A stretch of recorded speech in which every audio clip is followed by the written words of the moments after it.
Welcome to all. Myself Dr. Dipti Ranjan Patnaik, and I belong to GL Bajaj Institute of Technology and Management, Greater Noida.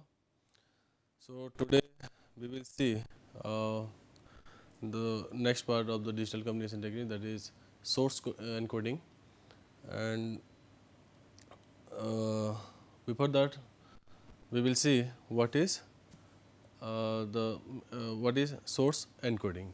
So here a conversion of the output of a discrete memoryless source, that is DMS, into a sequence of binary symbols, that is binary code words, is called source coding. So source coding is nothing but the conversion, something we have to convert, that is nothing but the conversion of the output of discrete memoryless source. This is the discrete memoryless source. It is it is the sequence of binary symbols x1 up to xm, which we can represent as xi or sk, and this sequence is converting to bits or binary sequences using source encoder. So the device which performs the source encoding is known as your source encoder. The process is your source encoding, and the device is nothing but the source encoder. So objective, what is the objective of this source encoding or encoding? What is the objective? Objective of the source coding is to minimize the average bit rate required for representation of the source by reducing the redundancy of the information source. So we have to minimize the average bit rate required for representing the source by how to minimize by reducing the redundancy of the information source. Redundancy means unwanted bits. Okay, one type we can say that this is something like compressing the bits. So before proceeding to the source encoding in depth, some terms are related to the source coding are code word length, average code word length, code efficiency, and code redundancy. So what is code word length? Let X be a discrete memoryless source with finite entropy h of x and an alphabet x1 up to xm with corresponding probabilities of occurrence p of xi. Okay, that is if this is alphabet x1 with probability p of x1, alphabet x2 with probability p of x2 up to xm with probability p of xm. Okay. So let the binary code word assigned to symbol xi by the encoder have length ni, okay, measured in bits. So your binary code word assigned to symbol xi, okay, by the encoder with length ni. So the length of the code word is the number of binary digits, that is number of binary digits, that is bits in the code word. So simply what is the code word length? That is nothing but the length of the code word. The length of the code word is nothing but the number of bits, binary digits or bits in the code word. So next, what is average code word length? The average code word length L per source symbol is given by L is nothing but the probability of integration of probability xi ni, where I equal to 1 to m, because it is averaging, because this is integration of from I equal to 1 to m, because this is your average code word length. The parameter L represents the average number of bits per source symbol used in the source coding process. Next is your code word efficiency. The code efficiency, which is represented by eta is defined as eta equal to L min divided by L, where L min is the minimum value of your L. So, this is your L, what represents L? The average number of bits per source symbol. Okay. So, as eta approaches to unity, the code word is said to be efficient. If eta equal to 1, then this code word is said to be an efficient code word. Now, what is code redundancy? The code redundancy, which is represented by gamma, is defined as the gamma equal to 1 by eta. That is nothing but the code redundancy equal to 1 minus code efficiency.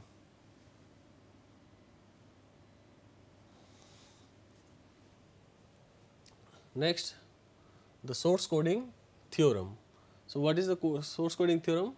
The source encoding theorem states that for a discrete memoryless source x with entropy h of x, the average code word length L per symbol is bounded as your L should be greater than or equal to the entropy. This is your source coding theorem. So, L can be made as close to h of x as desired for suitable chosen code. So, how L can be close to h of x? By using suitable codes. Thus, with L min equal to h of x, the code efficiency can be rewritten as n eta equal to h of x divided by L. See, your eta is nothing but the L min divided by L. So, previously we saw that eta equal to L min divided by L, but as we can see that your this is your what is the minimum value of L, that is L min, this will be your h of x. So, I can put this here, that is equal to h of x divided by LL, which is nothing but this. Okay. So, this is your source coding theorem. So, different types of codes are there. So, before proceeding that, we have to I am going to give some glimpse about the different types of codes. Okay. First one is your fixed length code, second one is your variable length code, next one is your distinct codes, fourth one is your prefix free codes, next is uniquely decodable codes, then next one is your instantaneous codes, and last one is your optimal codes. Okay. Let us say these are the symbols x1, x2, x3, x4 with it is represented by code 1, similarly different codes code 2, this is one type of different code, this is one type different code, this is one type of different code, and this is also one type of different code. So, what is fixed length code? A fixed length code is one whose code word length is fixed. Okay. So, code we have given different codes, these are the different codes, code 1 to code 6. So, for fixed length code word length is fixed. We have already read about the code word length, that is number of bits used in the code. So, you can see that code 1 and code 2 are the example of the fixed code length. See, this code 1, it is length 2, length 2, length 2, this is also length 2, this is also length 2, but this is, you can see this is code length 1, but this is code length 2, this is also different code length 1, but code length 2, this is code length 3, these are also variable, these are also variable. So, only code 1 and code 2 belongs to fixed length codes. So, next is your variable length codes. So, for variable length codes, we can see that a variable length code is one whose code word length is not fixed. So, except your code 1 and code 2, all these 4 codes are belong to variable length codes. Okay. Next one is your distinct codes. So, a code word is distinct if each code word is distinguishable from each other. All codes of above table except code 1 are distinct codes. You can see except code 1, all other codes are your distinct codes. How? Because you can see that in code 1, the first x1 is coded as 00 and again x3 is coded as 00, but these are not distinct, these are same. But in the case of code 2, code 3, code 4 and code 5 and code 6, you can see that there is no repetition, there is no same codes available in x1, x2, x3 and x4. Next one is your prefix free codes. So, this means that something that prefix is not available. So, a code in which no code word can be formed by adding code symbols to another code word is called prefix free codes. So, we can see that in a prefix free codes, no code word is prefix of another, that is the main. Okay. In prefix free codes, no code word is prefix of another code word. So, codes 2, 4 and 6 above table are prefix free codes. See how 2, 4, 6 are prefix free codes, because you can say, remember this is for prefix free codes, no code word is prefix of another. Prefix means something is, this is the code, means in the left part of this code is a prefix. So, you can see that 2, 4, 6. So, 2 we can say, in this case what is happening, in the case of code 1 it can see that this code is repeating. So, it cannot be a prefix free code, and code 2 you can see that these all are unique, no code word is the prefix of another. So, you can see that in case of code 3, see you can understand very clearly. From code 3 you can see that code 3 while writing the code 3 you can see that this 0 is the prefix of this 0. So, code 1 code 1 for x1 can be used as a prefix for code 3, and similarly this x2 code for x2 can be used as prefix for code x4. Similarly, you can see code 4 this is also there is no prefix. 0 is not prefix for anyone, 10 is also not prefix of anyone, 110 is also not prefix for anyone. Similarly, you can say code 5, 0 is prefix for here, this, and 01 is prefix for this code and this code also. 011 is prefix for these are. So, these are not prefix free codes, these are prefix codes. And you can see that code 6 is you can say this is 1 is not prefix of any other 3 codes. Similarly, 01 is also not prefix for any other codes. 001 is also not prefix for other codes. So, you can see that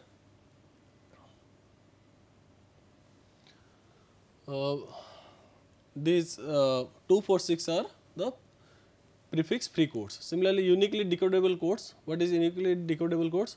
A distinct code is uniquely decodable if the original source sequence can be reconstructed perfectly from the encoded binary sequence. If original sequence can be reconstructed from the encoded, which is already encoded sequence. So, a sufficient condition to ensure that a code is uniquely decodable is that no code word is a prefix of another. So, thus the prefix free code 2, 4, 6 are uniquely decodable codes, because these are prefix codes. Prefix free condition is not a necessary condition for a uniquely decodable codes. These are not necessary condition, but this is one condition is there, but this is not necessarily necessary condition. So, code 5, although it does not satisfy the prefix free condition, and yet it is uniquely decodable code, since the bit 0 indicates the beginning of each code word of the code. Okay. So, code 5, you can see this 0 is starting of every code word. So, we can uniquely decode the code 5 also, because we already know the every number has the first bit is 0. Next one is your instantaneous code. So, a uniquely decodable code is called an instantaneous code if the end of any code word is the recognizable without examining subsequent code symbols. So, you can say that the instantaneous code have the property previously mentioned that no code word is a prefix of another code word. So, prefix free codes are sometimes known as instantaneous codes. So, from this instantaneous code we can say that instantaneous code is nothing but the if the end of any code word, okay, if the end of any code word is the recognizable without examining the subsequent code symbol. So, whatever the prefix codes, these are categorized, these are we can say that these are categorized as instantaneous codes. Now, what is optimal codes? A code is said to be optimal if it is instantaneous and has the minimum average length. Okay, it should be instantaneous and it has the minimum average length L for a given source with a given probability assigned for the source symbol. Next one is your types of source coding. So, we are using two techniques for source coding, that is, one is your Shannon-Fano coding and second one is your Huffman coding. So, this is the Shannon-Fano coding, the algorithm for Shannon-Fano coding. So, first of all, I can go through these are the steps for algorithms, but we will go through an example and we will see how this algorithm is implemented. So, we can see one example is given. Let there be a 6 source symbols, okay, x1 to x6, having probabilities x1 equal to 3.0, 0.25, 0.20, 0.12, 0.08, 0.05 respectively. Okay. So, obtain the Shannon-Fano coding for the given source symbol. Okay. What is the final Shannon-Fano coding for the given symbols, source symbols? Okay. So, first of all, what is the algorithm? List the source symbols in a decreasing probability order. I mean that first is the first term will be has highest probability and last one is your lowest probability. So, this problem is given already the from higher to lower probability. So, no need to shuffle anything. So, if there is if this will not given, we have to arrange. We have to arrange in a decreasing order. Okay, this is your algorithm 1. Next is your divide the set into 2 sets. So, this is your set. This is your set. So, divide. We will divide this set into 2 sets that are as close to equal probability as possible and assign 0 to the upper set and 1 to the lower set. What this want to tell? This is the, we will divide this probability and check it should be divided so that the upper half and lower half should have nearly equal probability. So, you can say that this is 0.55 and this 4 has 5